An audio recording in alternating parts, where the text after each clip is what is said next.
dando início a mais uma rodada de entrevistas com os candidatos ao governo do Distrito Federal, aqui na redação do Jornal Destaque, recebendo hoje Rogério Rosso, deputado federal pelo PSD e candidato pela primeira vez ao governo de Brasília, mas Rosso já comandou o Distrito Federal por 9 meses em 2010, não é logo depois do escândalo da Operação Caixa de Pandora.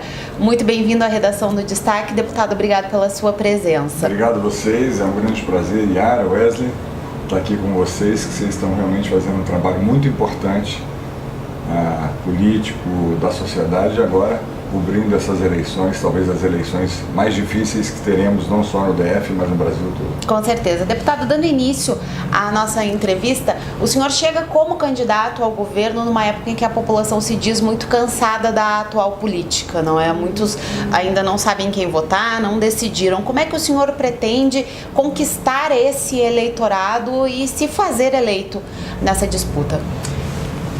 E esse é um fato. Nós percebemos nas ruas, não só aqui em Brasília ou nas cidades do DF, mas no Brasil todo, que existe um distanciamento entre o eleitor e os candidatos. Inclusive aqueles candidatos que, quando são colocados os seus nomes nessas pesquisas que são feitas para mensurar e avaliar os candidatos, até aqueles novos, a população também vem rejeitando. Então, na verdade, a minha opinião, realmente é um momento muito difícil, mas ao mesmo tempo eu procuro, quando eu encontro pessoas desanimadas que não vão votar, eu apenas digo que se nós não formos votar, alguém vai. E talvez a chance daqueles que estão há tantos mandatos, há décadas, fiquem, né? Então, a democracia, ela tem o seu auge, né, uma eleição, né, o sufrágio. Portanto, o nosso apelo, o nosso trabalho também é que o povo brasileiro, por mais que estejam magoados e cansados e desacreditados, acho que vale a pena sim a facilitação de você poder pesquisar o histórico dos seus candidatos, a proposta dos seus candidatos, o que ele já fez na vida deles, seja pública, seja privada, quais são os valores e bandeiras que eles defendem. Eu ainda insisto que é através do voto que a gente exerce uma cidadania plena e a gente aponta para momentos melhores.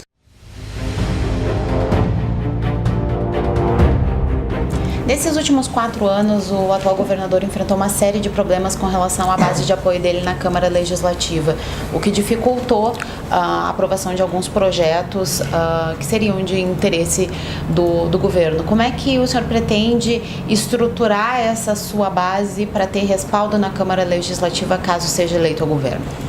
Bom, boa pergunta. O governador Hollenberg errou no início do seu governo quando ele apartou ou deixou distante os partidos e os parlamentares na coalizão do governo. A lei orgânica do Distrito Federal, ela é uma lei orgânica que foi concebida, que ela foi feita quase como parlamentarista. A força de um governador é nenhuma se a Câmara Distrital não o acompanhar. No meu governo não vai ter indicações políticas por si, né?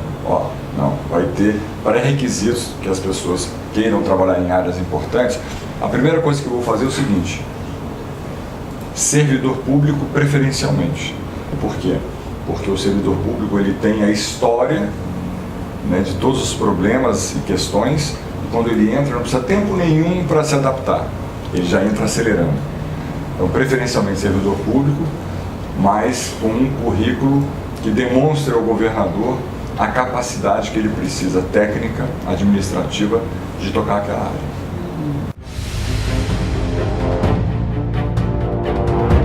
Então, são duas perguntas numa só. Como é que você pretende retomar esses concursos em Brasília, essa retomada, e ao mesmo tempo trazer novos investimentos, nova geração de emprego e renda para a cidade? Esse é o que eu chamo de simbiose da capital federal.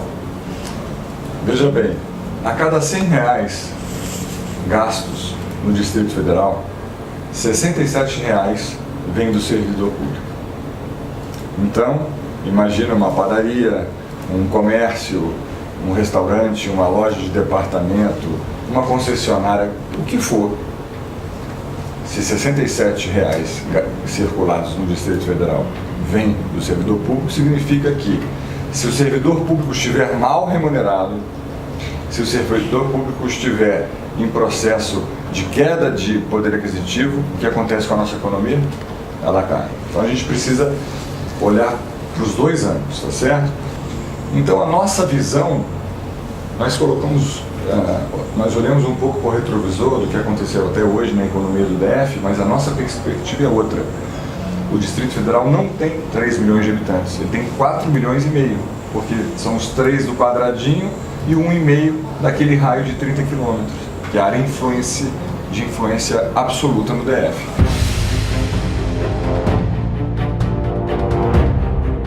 Candidato, vamos falar um pouquinho sobre transporte público, que afeta 1 milhão de pessoas por dia e é um berçário de problemas. Os dois últimos governos não conseguiram avançar com o metrô, tentaram a região norte principalmente, ficou sem o BRT, sem o VLT que foi prometido, e fora as fraudes recentes no DF Trans. Como o senhor pretende solucionar esse problema que afeta a maioria dos brasileiros? Vejo que uma saída muito rápida é um BRT dedicado lá de Planaltina, os condomínios, Sobradinho, os condomínios, né, e ter à disposição, existem recursos do governo federal para isso, né, recursos disponíveis para isso. Eu vejo que isso é uma prioridade no transporte. Vejo também que nós temos a parte, por exemplo, das ciclovias. Eu sou ciclista, então essa questão de integração das ciclovias também é muito importante no Distrito Federal, porque eu sou amigo acho que de todos os donos de loja de bicicleta em Brasília, e eles falam: olha, Rô, estamos vendendo muita bicicleta e as pessoas estão usando para o trabalho, né?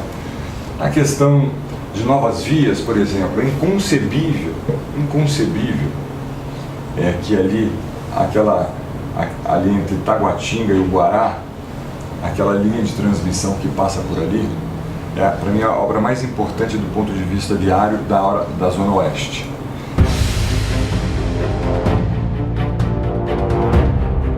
Com relação à saúde, você falou um pouquinho antes, não é? Que quando assumiu o governo, o problema de medicamentos e tudo mais, não é? Se eleito governador, como é que você pretende sanar essas dificuldades, amenizar esse problema para a população, enfrentando essas dificuldades da redução de recursos que vem para o DF, em virtude da PEC? A saúde pública do Distrito Federal é talvez o maior desafio nosso.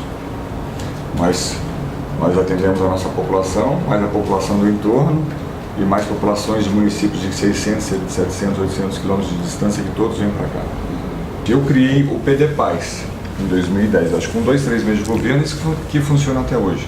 Descentralização dos recursos para as unidades, para que os hospitais de saúde, outras unidades, possam ter uma verba para fazer pequenos reparos, para fazer algum tipo de compra. Não tinham antes, então sempre dependentes do governo central. E eu vejo que a construção do 2º prédio do Hospital de Base é muito importante. Quero reavaliar a criação do Instituto Hospital de Base. Eu, pessoalmente, não teria começado pelo Hospital de Base, eu teria começado por uma unidade menor, já que é para fazer um teste, se vai melhorar ou não, faço para uma menor.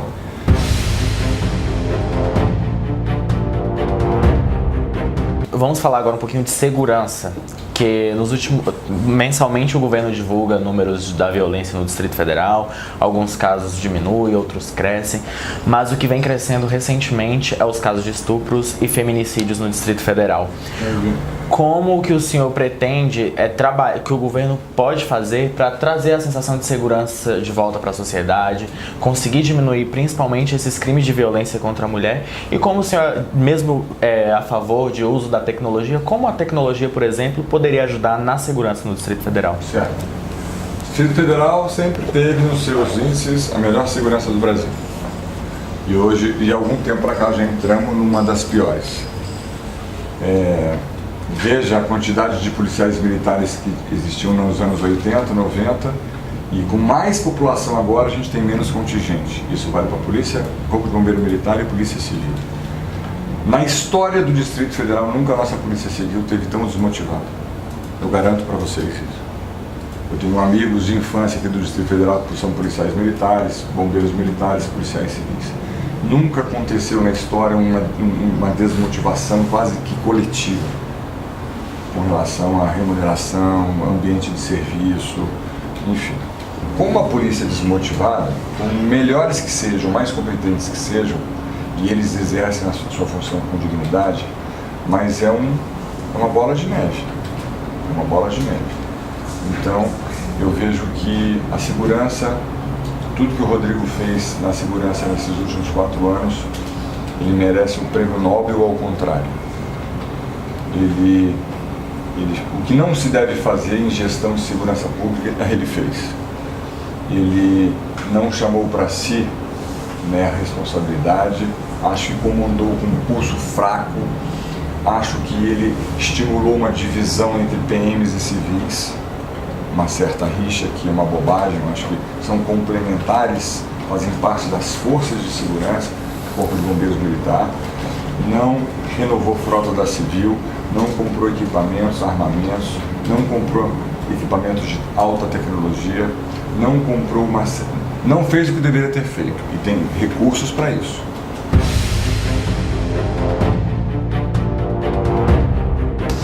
Candidato, falando sobre educação, qual é a sua proposta para tentar reduzir o grande número de crianças entre 0 e 3 anos que esperam por creches no DF e que mesmo com essas novas creches que chegaram ainda não são suficientes para atender toda essa demanda?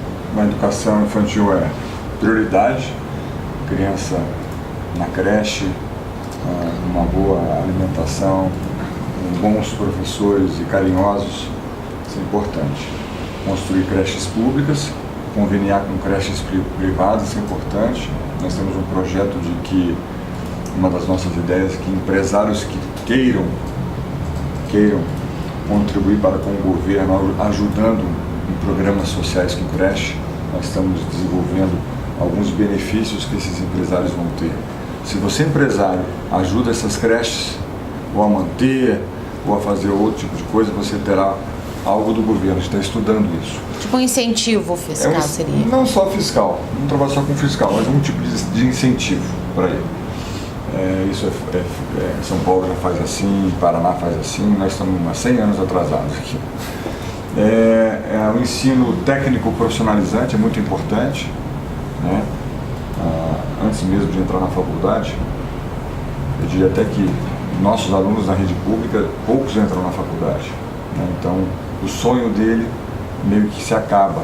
Então, ele não vai para um emprego que ele possa ter uma renda, ele possa desenvolver a sua aptidão, porque vários não entram na faculdade. Por isso que a gente defende, vou implantar. Eu mandei um projeto de lei em 2010, mas a Câmara não teve tempo de analisar, criando a Faculdade Distrital do DF. O que é o UNB? É federal? É criar a Faculdade Distrital. Só que a gente não vai construir nada. São as escolas das cidades, centro de ensino fundamental, centro de ensino médico, já tem lá toda a estrutura, salas de aula, campus, e ali nós já temos professores da rede pública de saúde, de educação, mais de 1000 que já podem dar aula de curso superior. E por que não fazer? Isso é fazer já.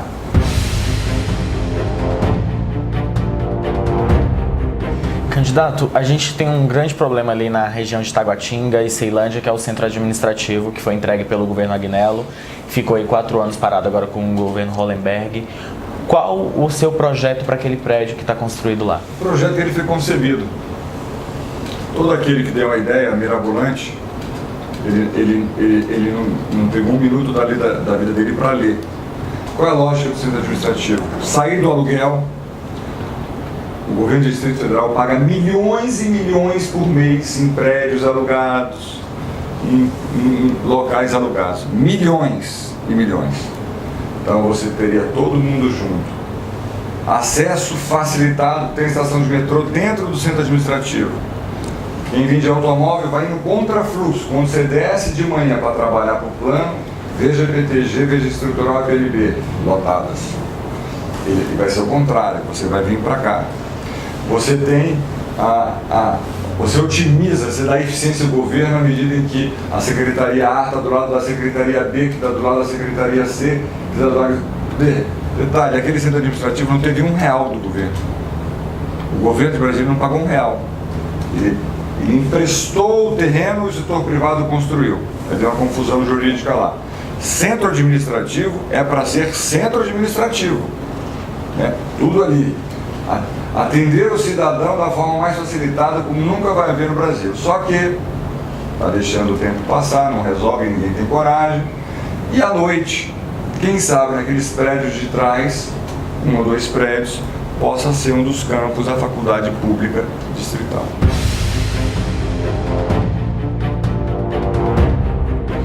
Para a gente fechar, candidato, sobre privatizações, qual é a sua posição em relação às estatais aqui do DF? BRB, CEP, Vou manter todas, vou fortalecer todas. Eu, quando fui governador, o Banco do Brasil tinha uma carta que o Arruda tinha feito para ele, para que o BRB fosse comprado pelo Banco do Brasil. Eu fui lá no Banco do Brasil e falei, não quero vender o BRB para vocês. Eu não quero dar murro em ponta de faca. A empresa deficitária é uma coisa. Mas uma SEB, uma CAESB, uma TerraCap, uma Nova Cap e outras tantas empresas, até a Codeplan, que foi a primeira empresa a trabalhar dados para o planejamento, a compreender do ponto de vista estatístico para onde o Distrito Federal estava indo e como ele deveria ir. Então, eu garanto para vocês que no meu governo as empresas estatais terão força, mas não força sindical, não, força de trabalho, força de ter uma atribuição fundamental para o desenvolvimento do Distrito Federal. Obrigado, candidato. Esse é Rogério Rosso, candidato pela primeira vez ao governo do Distrito Federal. Ele e os demais que estão na disputa pelo Palácio do Buriti, você encontra em destaquejornal.com.br ou no nosso impresso, entregue diariamente. Obrigado, candidato. Obrigado a vocês, foi uma honra.